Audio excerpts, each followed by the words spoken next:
Hey, and God bless you all. Thank you for subscribing to my YouTube. Um, I'm Alan Cook, who's been working on this Leonardo da Vinci's latest find of the rarest duet painting on the planet. It has the information regarding Leonardo da Vinci, and I'm going to turn off this highlighted light right here so we can get on with it. And show you that in the Mona Lisa you will find, let me show you where we're talking about. Thought I was ready, but I'm been working hard. Took me about 4 hours to get this set up, so I still have about 30 more YouTubes to load up. I should have about 180 when I'm done. Let's put it this way. You see this area here? This is in question. Is going to be identical to another area I will show you.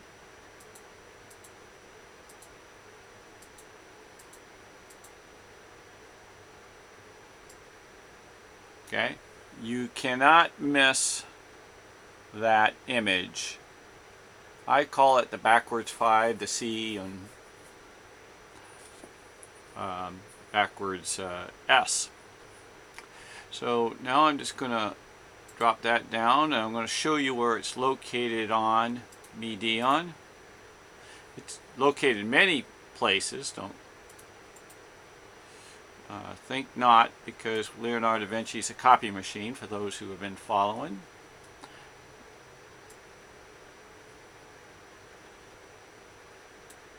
It's right here. That's the piece. But what I had to do is I had to change it. I hope you saw that. I had to change the color so it didn't get too blurred. I've noticed a lot of my highlighted items and learning how to YouTube. Now, this particular piece is of the Mona, and you can see the zigzag design, and it goes on.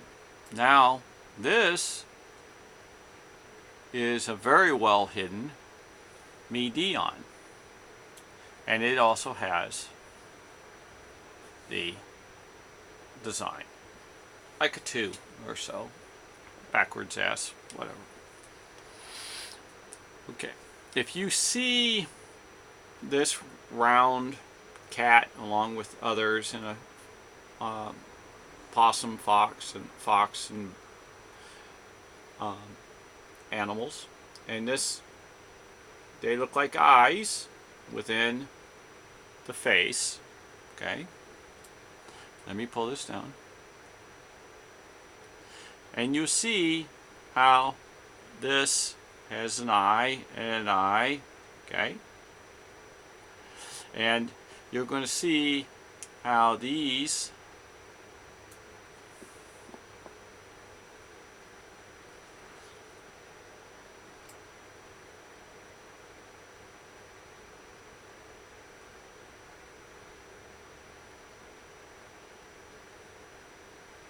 excuse me.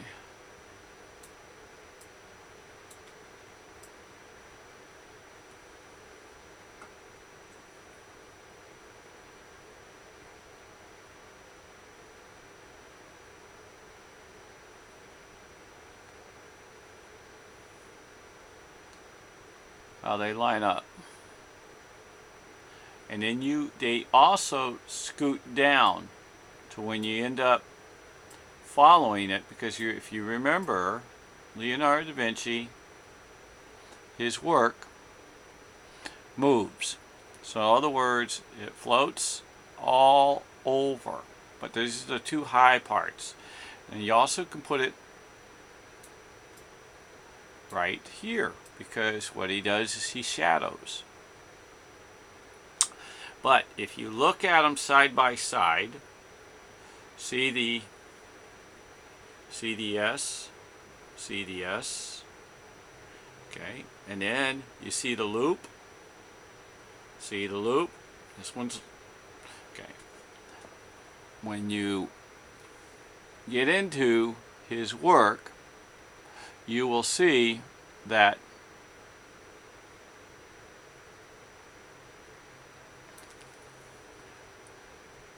this guy comes up with this guy. See how this guy V's with a big head? This guy V's with the big head. Watch. See? The same. Now, you'll also see the dinosaur looking, that zigzags. Okay? And he did it in green, the dinosaur. See? He's a trickster. Now you can do it this way, or you can do it, well, I guess you can only do it one way. Sometimes it allows you to do it both ways. I thought it did it both ways. My mistake on that part. But anyway, sometimes when you push up from the bottom, it transfers. Sometimes if you come from the top and it comes down, it gives it to you. But on this particular one, maybe because it's too long, it don't. But it does do good on the projector too. So when you pull this down, you can see these images that float within here. I am a little micro off, just real slight. Now some of these images that are in here are, don't forget, an overlay. So this particular image is the MIDION. This is the MIDION also, but smaller. But I can blow it up.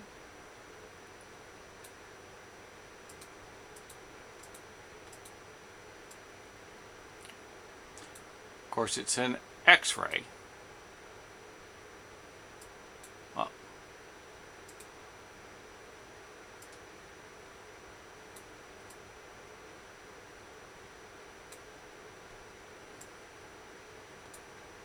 as you see, it fits into mine.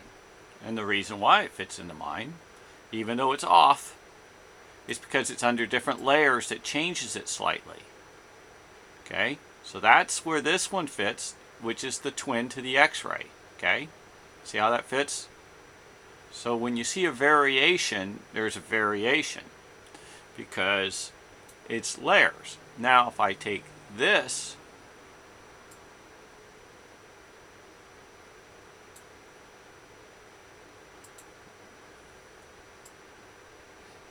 get my thinking cap on.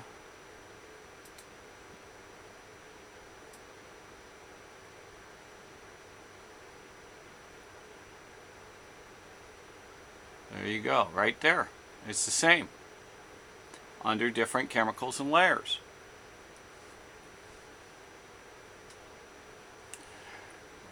I don't know how to try to prove any more to you unless somebody can send me the true blue X-ray of the Mona Lisa, and I'd be more than happy to give them a better and even clearer one. But their imaging on what's available to me is only at I think 500 MB or something, and it's only shot on that particular part, I do believe, at a 10-foot distance or something. I need an image shot much closer, 1.5 feet,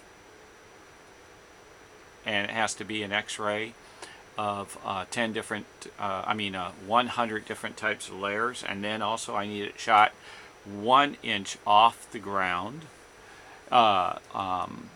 with a 100 megapixel phase 1 digital camera, and then I also need it shot with about, I think it's about 6 inches with a 50 meg and macro, and they're all got to be 1 inch by 1.5 inch, and then pursue out to larger sizes because each piece comes out to be different. And then you would need to go into the imaging of about 10 other different cameras in which I have here, which gives you the look of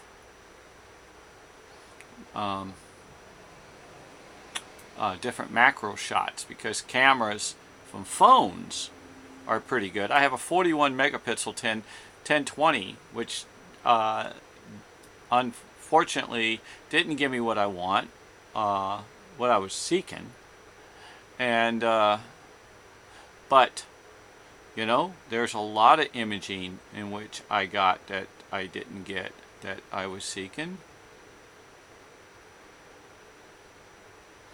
This is very difficult to try to go over to somebody's hidden art.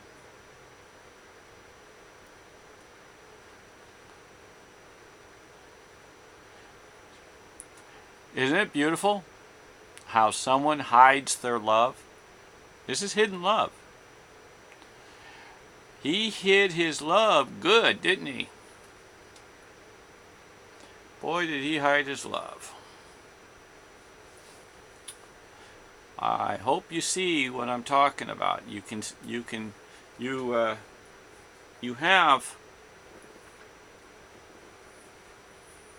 have a small image that represents the big image, and then you will also have the big image that represents the big image. And in between all these is these little micro dots, these little dots. They're not just dots. Best way I can, you see how they're not only are they markers and portraits and cartoons building each individual thing, and then you see what you don't see. Like, here's a smiling face. That's a smiling face with an eye and an eye. Okay? This is the Mona Lisa. So this particular image isn't too far off from this dot. So then you'll go over here and you'll look to see if you see it, if it's hidden in that layer, but it may be 10 layers down. So that's the problem with finding some of it.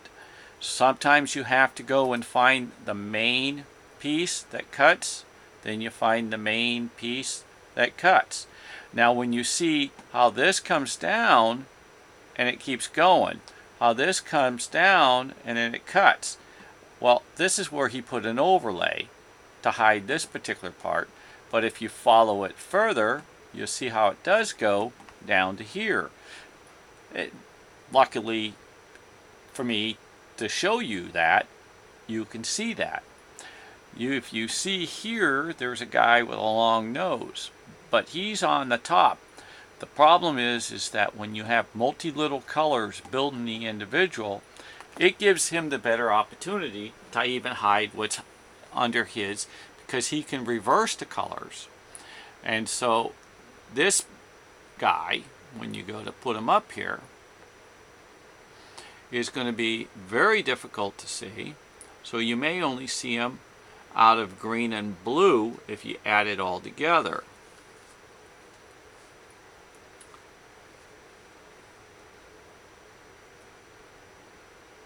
So also he may also be where he highlights and shows up when you move him across. But I'm going to do this in reverse right now. Try it this way. See what perspires. See? You can see the cloud of roundness goes around.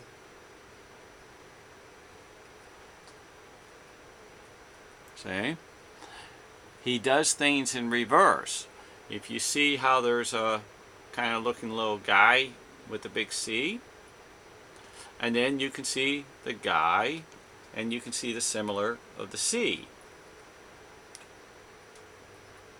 So those are the images, and if you put this guy up here, you can see this guy in this corner matching up in here.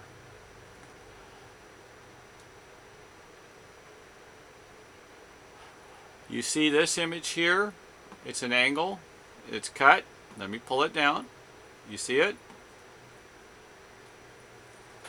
It's the same. See, the reason why I have to pull this down a little, because I lose the line. So it's off just a hair. There, one hair. Or one mouse click. There. So that's the dead on. And I went over my time. I hope it boots up. May God bless the whole world, the universe, and the heavens. Amen.